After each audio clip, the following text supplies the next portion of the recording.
audience, and we're glad you're here watching us on PATV, Community Channel 18. We're also streaming live on the web.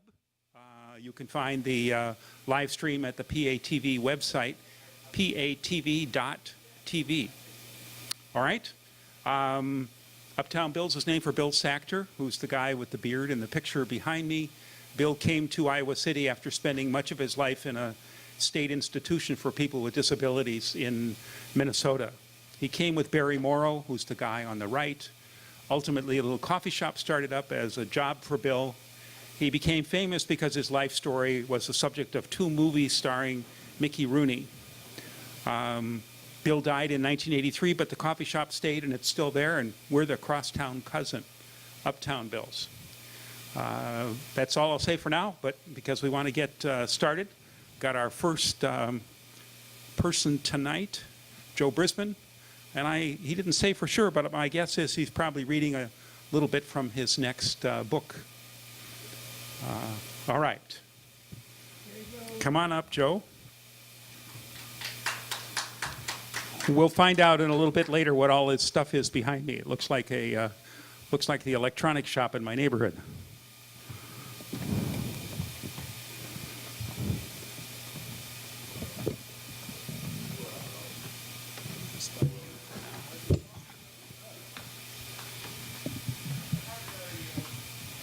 Put my feet on you. Thanks, Tom. This is another chapter of Skip Day. You may recall in previous readings that Joe Ralston and his buddies have rented a hearse that's been for sale at a local funeral parlor.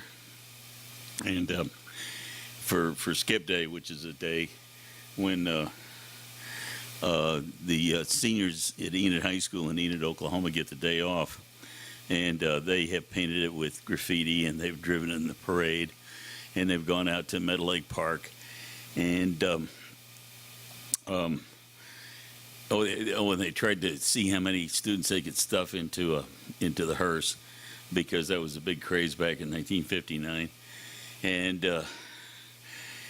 Joe got thrown into the lake along with the senior class president and the student body president. And now he went to the movies with his buddies, and Bob Winslow, which is kind of a surprise because Bobby's a jock and all the rest of the guys are nerds. And now Joe's gone to work, and the editor wants him to go to Phillips University, which is on the east side of town. And Joe really doesn't want to do it, but now it's time for him to go out and take some photographs. When Joe arrived at Sharon Schichtein's house, Jerry Schichtine was parked outside in his customized Mercury. "Hey, Ralston," Schichtine called. "You're the only guy those women will let in there. They said skirts only. They said I'd have to leave for the evening." "That's too bad," Joe said as he flung the camera bag over his shoulder. "What are you going to do this evening?" "I guess I'll go to the A&W Root Beer stand and hang out with the gang like I used to before I started, well, you know." "Getting intimate?" Joe asked. "If that's what you geniuses call getting laid, I guess so," Schichtine replied, his face reddening. Joe felt sorry for harboring such negative feelings about Schichtine. He wanted to soften the mood, but all he could think of was a practical question. "How are you going to support the 3 of you?" Schichtine glared back. Joe shrugged and listened. "Listen, Jerry, I've known Sharon since we were in the 7th grade at Longfellow Junior High School. I have known her as a good person. She's been popular and elected several times as secretary of our class. I'm asking not because I'm concerned about you and your family's welfare." "I got a job," Schichtine sighed as he scuffed a toe against the pavement, "tarring roofs of buildings downtown. Sharon's dad helped me get it. Our crew is set to do the roof on the News and Eagle building next week, so I'll do my best to keep you from getting wet like you did this afternoon." "Okay," Joe replied, ignoring the sarcasm. "See, if you get tired of hanging around the A&W, you might try the movie at the Esquire." "What is it?" "Gigi." "Is it that queer French flick? Only think faggots like you watch things like that." "Well, not only did I like it this afternoon, but so did Bob Winslow. I don't think you could accuse him of being a faggot." "Wendy liked that movie?" Schichtine responded in amazement. He'd played football with Winslow. "If he liked it, maybe I'd better try it." If you keep an open mind, I think you'll get a lot out of it and like it as much as Wendy did. Okay, Schichting said. He climbed into his Mercury, started the engine, pressed the accelerator, which made the glass packs on his exhaust pipes roar, and drove away. Joe climbed the steps to Sharon's house and knocked on the door. Sharon's mother answered. She was in her late 40s. She wore gray hair in a bun that was in disarray. She looked wan and discouraged. Contrary to what Joe thought a woman might wear at her daughter's baby shower, she wore a plain beige cotton apron over a drab floral house dress. Sharon and her friends were inside, talking, laughing, and eating cake and ice cream. Who would have thought when we all met at Garfield School that we'd be sitting here having a baby shower for one of us? One of the Morris twins exclaimed. Well, look who's here, Peggy Riddle cried. It's the hearse-driving body snatcher. Sorry, pal, Linda Reston said. This party's about life, not death. All you're going to find here are warm, living, breathing bodies. Not to mention sexy, said the other Morris twin. Joe never could tell the two apart. Oh, by the way, she continued, Betsy Lake and Diane Boston are supposed to be here, but Betsy didn't want to come until after you left. Did you have a good time on top of her? I think those guys threw you in the lake to cool you off, you werewolf. Damn, Joe said to himself. Can't anyone do anything in this town without everyone knowing about it? He sighed and told the girls what Carolyn wanted. He had Sharon sit on a couch with a pile of gifts in front of her on the coffee table and lean forward to hide her belly. He placed Peggy on one side with Linda on the other. He positioned the Morris twins behind the couch. He set up his camera, and Sharon ripped off a few tufts of tissue paper and threw them in the air. Joe told them that he wanted them to have fun, and they got into the spirit of the occasion. He took 3 photographs that way and took the standard lineup shot twice. Joe eventually found the girls fun and easy to work with. Then, as he packed his camera and equipment, Linda, whom Joe thought was the snottiest of the quartet, exclaimed, I guess we can call Betsy now. The other girls laughed. Joe's face reddened. As he left the living room, he heard Peggy say, Sharon, I can hardly wait until I'm like you. I can't wait until I'm married and turn myself into a walking, living, breathing baby factory. The girls laughed. What a bunch of fruitcakes, Joe thought. But unless I run into them on the street somewhere in the next 3 months, I'll probably never see any of them again. He got into the News and Eagles Ford Fairlane and drove to the Phillips Failing Park for the American Legion game. It was on the Phillips University campus. The park was a jewel by baseball standards in Enid. It was named partly for Phillips University and partly for George E. Failing, the donor and engineer who had invented the portable oil well drilling rig 2 decades before and had put Enid on the nation's manufacturing map. The park stands had been constructed of steel and concrete shortly after World War II. A green roof covered the concession stands and seats in the upper 4 rows of out in the center field stood a huge billboard of a little boy at bat. He had a beat-up fielder's glove hooked onto his belt. Over him was a blue sky on which clouds formed a visage of the legendary New York Yankee slugger Babe Ruth. He was crying out, "Come on, kid." The only thing shoddy about the park was the large bent swinging gate down the right field foul line. The gate would open to admit mowers and other heavy equipment. Otherwise, it was padlocked with a heavy chain. The sharp prongs of the fencing had been extended below the gate's 2-inch pipe framework to keep adventuresome boys from scrambling beneath the fence. However, after a generation of boys, including Joe, had bent the prongs up and sneaking into Enid's only enclosed baseball park had become a tradition. 10 flecks of paint had been knocked off the frame and fencing. Under the Phillips and Legion coaches' directions, the players took care of the field. Before the games, they painted white lines around the batters' boxes and down the foul lines and installed the bases. The Bermuda grass was green, the field was smooth, and except for a slightly worn path between home plate and the pitcher's mound, the field was immaculate. Joe knew Ken wanted to give Enid's American Legion team a lot of play on the sports pages, and for good reason. Coach Bill Black had taken the team in 1958 to the second tier of Legion playoffs before they lost in the double elimination tournament. He had 11 players returning. Although Brown's team had good pitching and excellent fielding, it had lost something in hitting. Joe knew they had to scratch for runs. Fortunately, when he arrived at the park, the Enid team had loaded the bases. The game was in the bottom of the 7th inning. Larry Gorton, the team's catcher, was coming to the plate, and the shortstop, Billy Giles, had taken the lead down the third baseline. Joe stood down the third baseline 15 feet from home plate and quickly put a photographic plate and a flash bulb into the camera and focused the lens. Gordon laid down a perfect bunt toward third base. No sooner was he out of the batter's box than Giles slid home plate with a go-ahead run. Joe had played basketball with Giles for the last 2 years. Joe knew his own days as a varsity athlete were over. Taking a photograph of a former teammate still playing somehow put distance between them, and Joe felt his stomach tighten. Then he realized he would never again have reason to squeeze under the right field fence to play a game. Like any good photographer, Joe hung around until the end of the inning, but he knew none of the photographs he had taken would be as good as that first one. Back at the News and Eagle, Joe went to the darkroom and developed a film. He made a print of each except the run being scored. He made 3 prints of it, using different grades of paper and rubbing vigorously parts of it that he wanted to stand out. As he worked on the prints, he looked at his high school class ring.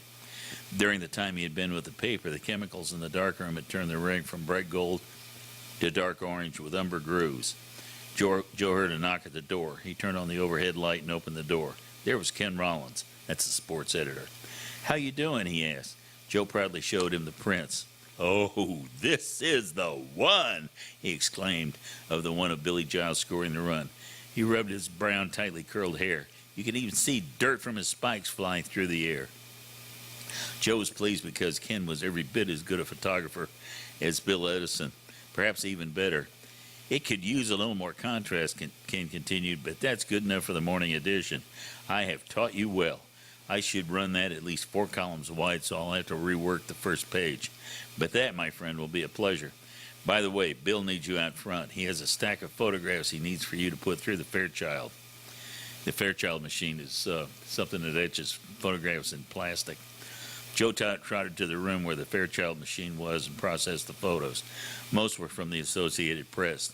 Then he put double-back tape on the reverse sides and used a paper cutter to size them.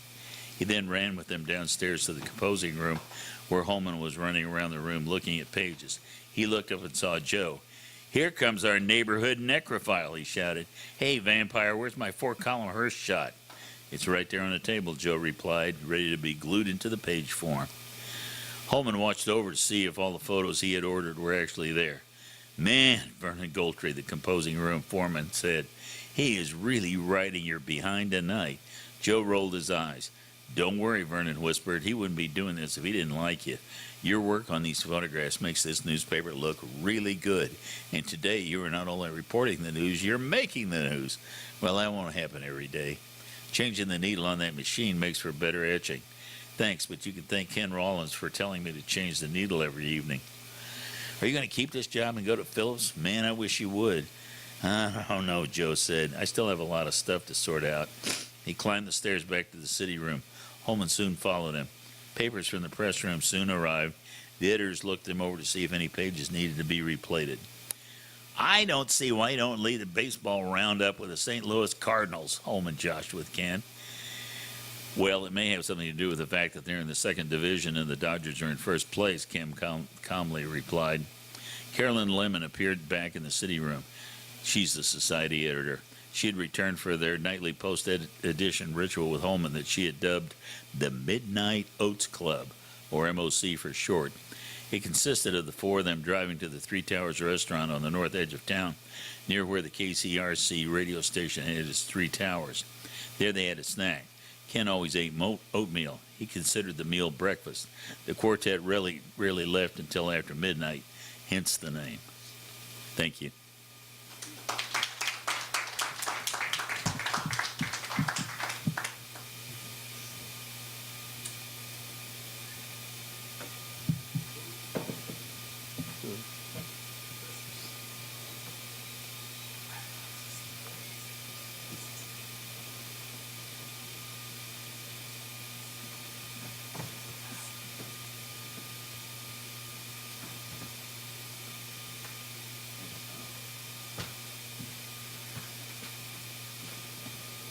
All part of the act. That was Joe Brisman reading from his next novel. Is it coming out in August? No. Well, the official publication date is going to be August the 9th. All right. I should have copies in hand next week. August the 9th. But should have copies next week. All right. Joey is coming up. Joey has been drinking one of our specialty sodas called Lemonade So he might be into politics tonight. We'll see. He's going to read us a little poetry, I think. Yeah, it'll be a bit possible. And you're going to sit right here? Well, in the middle, there'll be one poem that's Okay, come on up. talking about too much might let unbalance the very fragile ecosystem we have. Or, well, it's supposed to be a joke where we used it. Or used it, yes.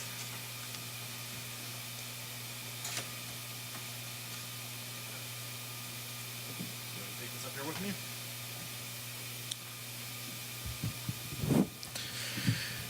So, all right, how's everybody? How is everybody tonight? Good? Okay, I have a couple poems tonight, so let's get started. This first poem, if anyone was here before last time I read this, well, you'll be in for an improved version, so here we go. The tweet commands it. The abnormal Cheshire cat sits at his desk wearing clothes not fit for his rotund frame, but yet they are not tight. They are loose around his shame of a frame, as if a troublesome child is trying to wear his father's business suit. To deceive the masses, he is a grown-up. His abnormal paw taps his borrowed desk. One tap becomes two taps.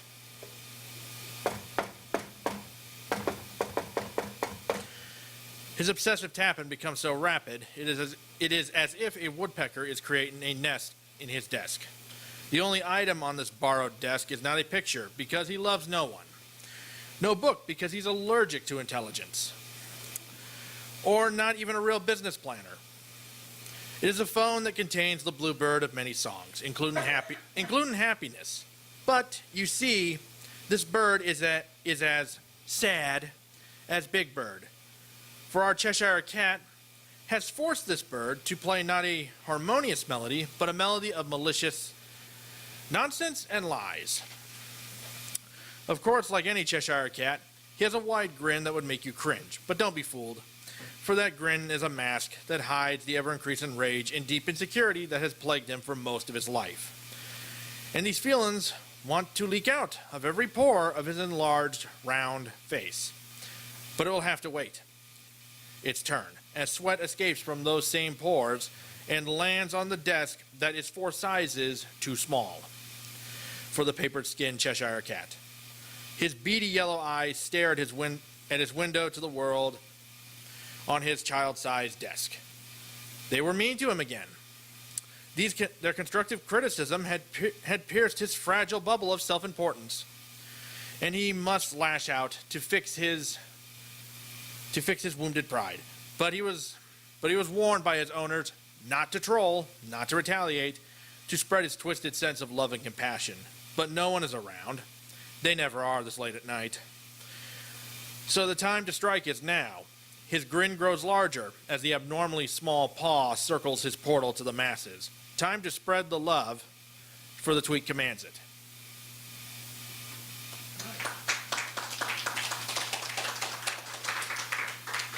Okay, next poem, not political. This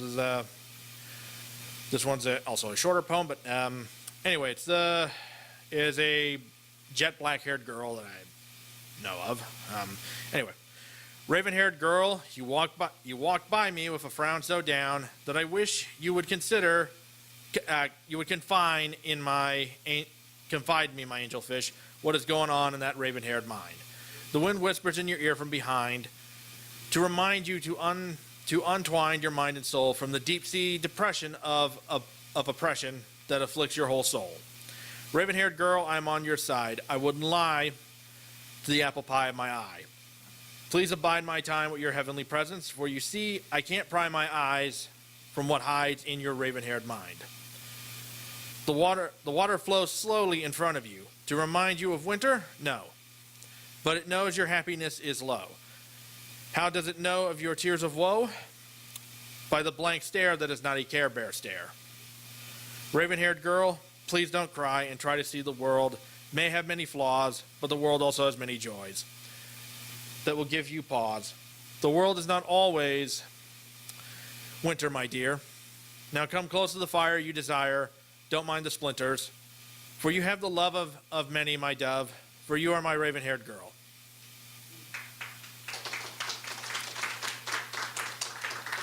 Okay, so this very last one I wrote about 20 minutes before show. So this is very, very rough. I apologize in advance. But yes, it involves a certain familiar character we just went over a few moments ago. A feline character. The Cheshire Cat does not celebrate the joyful red of Christmas. He has told the masses he loves it, but please, he doesn't fool us, because love is foreign to his Stalin heart. No, what he cherishes most is a different shade of red. He celebrates Red October. Why Red October for the tiny pawed cat with no plans? Because it is the time of Lenin, and I'm not talking about John Lennon. However, I don't think the abnormal Cheshire Cat with the grin that has sinned will be celebrating this Red October. For you see, Cheshire Jr.'s chat with the Russian cat has hit the mat last sat. The Cheshire's massive grin is still there, but look close and for a sec, you see the speck of a frown from the clown who makes a nation laugh without the foundation of a joke. Delivered. Thank you. And I hope you have a good rest of the night, and tip your waitress.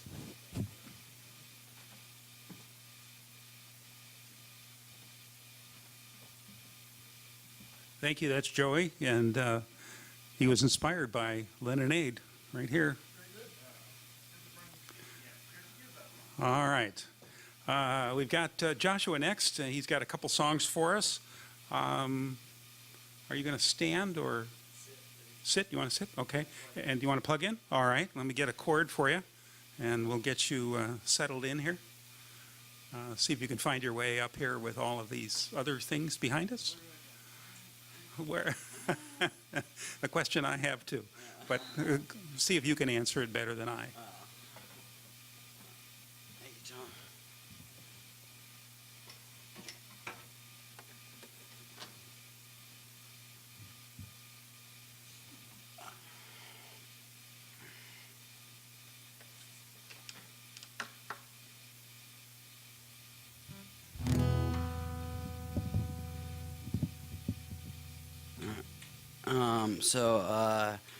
This first song is by a guy named Bill Withers.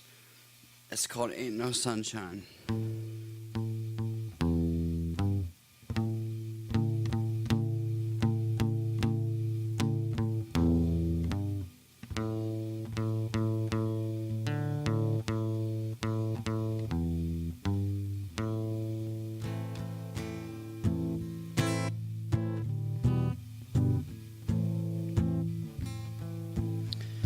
Ain't no sunshine when she gone. It's not warm when she's away. Ain't no sunshine when she's gone. This house just and she always gone too long. Anytime she goes away,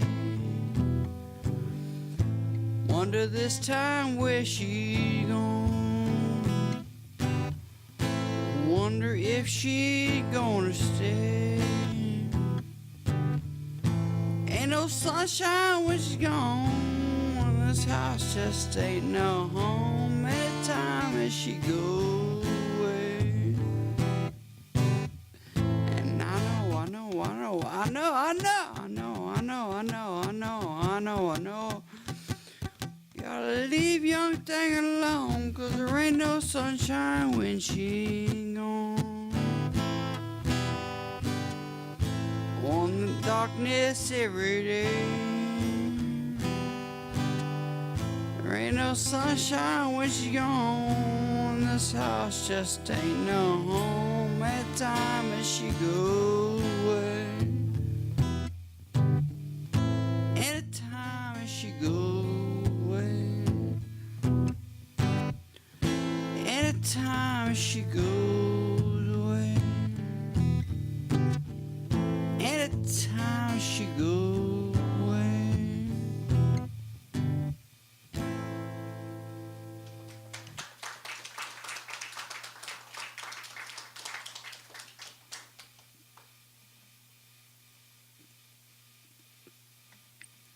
This next song is sung by a guy named Bob Seger. It's called On the Road Again.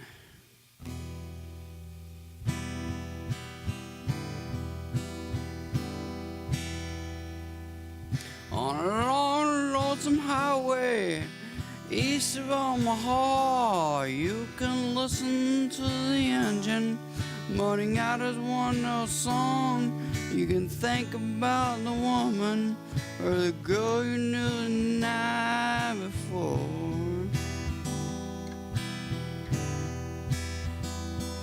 Your thoughts will soon be wandering the way I always do when you're riding 16 hours and there's nothing much to do. You don't feel much like riding. You just wish the trip was true.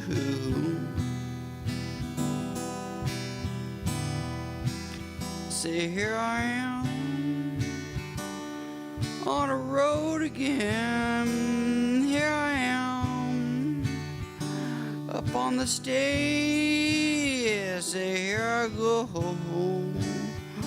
playing the star again. There I go, turn the page. So you walk into a restaurant, strung out from the road, and you feel the eyes upon you as you're shaking off cold, and you pretend it doesn't bother you, but you just want to explode.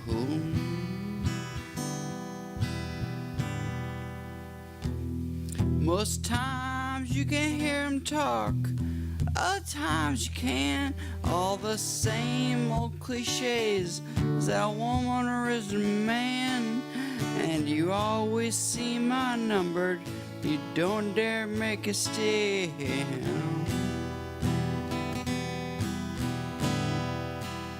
Say, here I am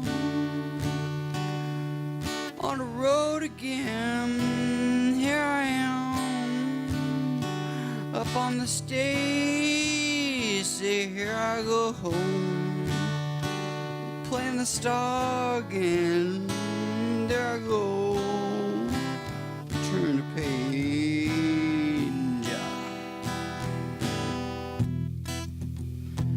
Out there in the spotlight, you're a million miles away, and every ounce of energy that you try to give way as the sweat pours out your body like the music that you play.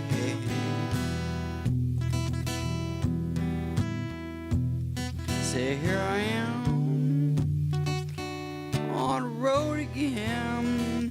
There I am up on the stage. Say, here I go home, playing the star again.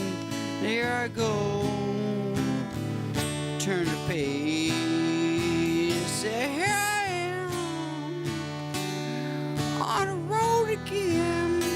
Here I am up on the stage. Say, here I go home, playing the star again. There I go, turn the page.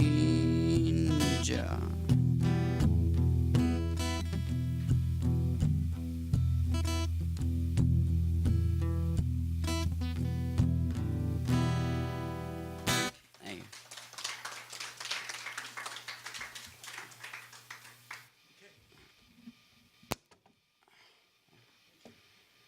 you. Okay.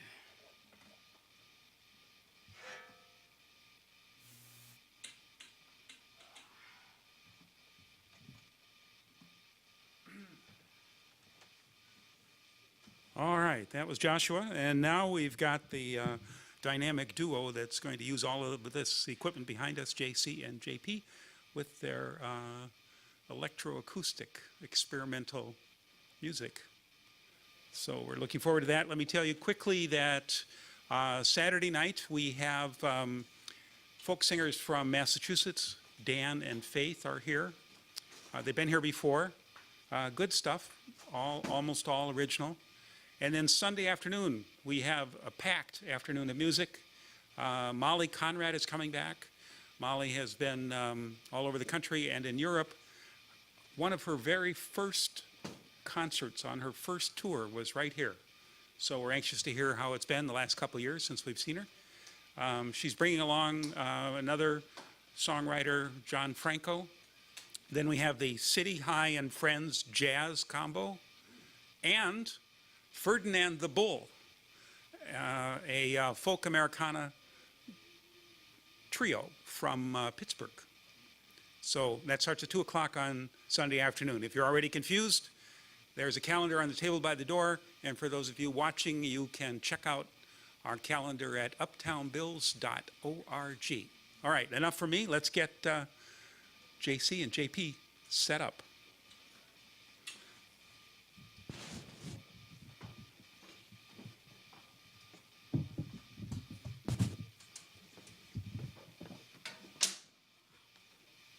Just the band. Do not be afraid. All right.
Hey, how's it going, everybody?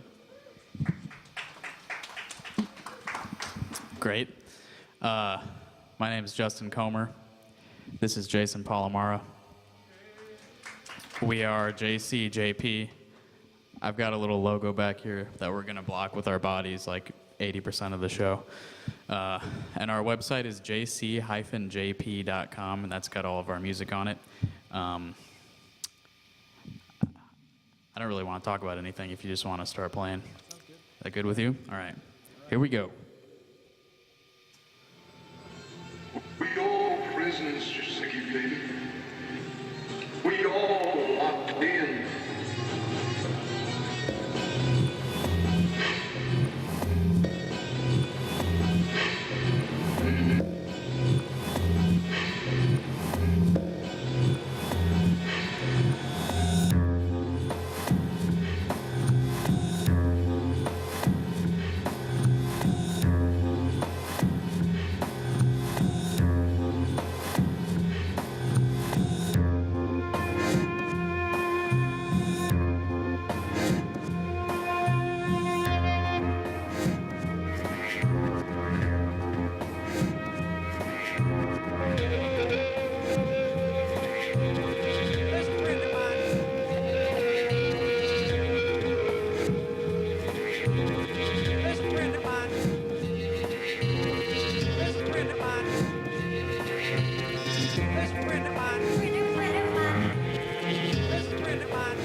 That was Chicky Baby, named after a character on Pee Wee Herman.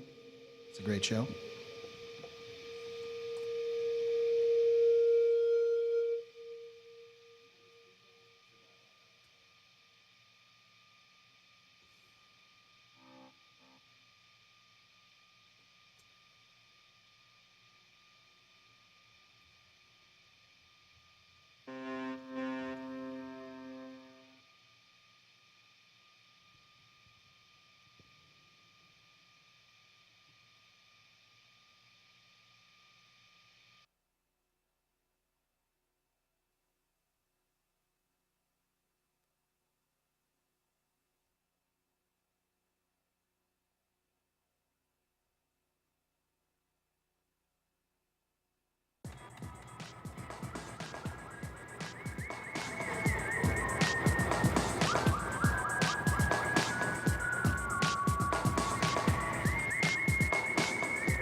Thank you, thank you. That was a little song that I wrote all by myself with no help called The First Four Measures of Sweet Child of Mine as a Revelation. All by himself. All by myself. No help from anyone. All right, so our next track is called, it's a very long name and I'm going to get it right. The arc of the moral universe is long, but it bends toward justice. You got it. Good job. It's my first time getting that right. It's a track that Justin wrote. It's on our CD, which you can purchase from the lovely lady over here in the blonde hair. You actually don't have to purchase it. You can just take it, or you can give us money. We like money. We're not going to turn it down. And awesome. Good to go. I'm going to say suggested donation of $3 per CD. Is that fair? Or 30. That's fine. 300 would not be bad. Just kidding.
Thank you. What's next? Okay. All right, so that last one was like our most pleasant piece of music. Is that fair to say, Jason? Yeah, it's nice for me to play. I feel really like in touch with nature. Although he wouldn't say this, but that last note that he plays, he almost passes out when he does that. Oh, and to all those watching at home, it's time to say goodbye. So thanks for watching, and we'll see you next week at Uptown Bill's. Thank you for watching. If you want to hear more of our music, we're at jc-jp.com. And come on over to Uptown Bill's next week so you don't have to watch from home.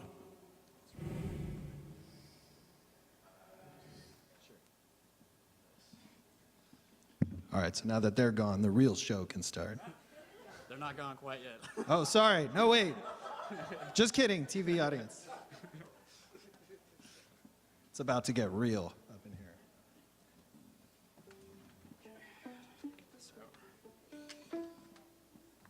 While you're waiting for one of our many instrument changes, you could buy some coffee or something, or some kind of beverage. There's lots of drinks, lots of snacks, lots of books to buy.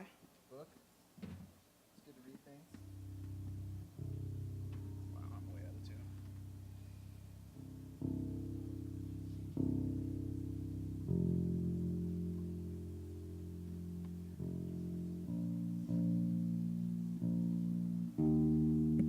While we're waiting, I'll give a shout out to the Oakdale Community Choir members who are here. Yeah.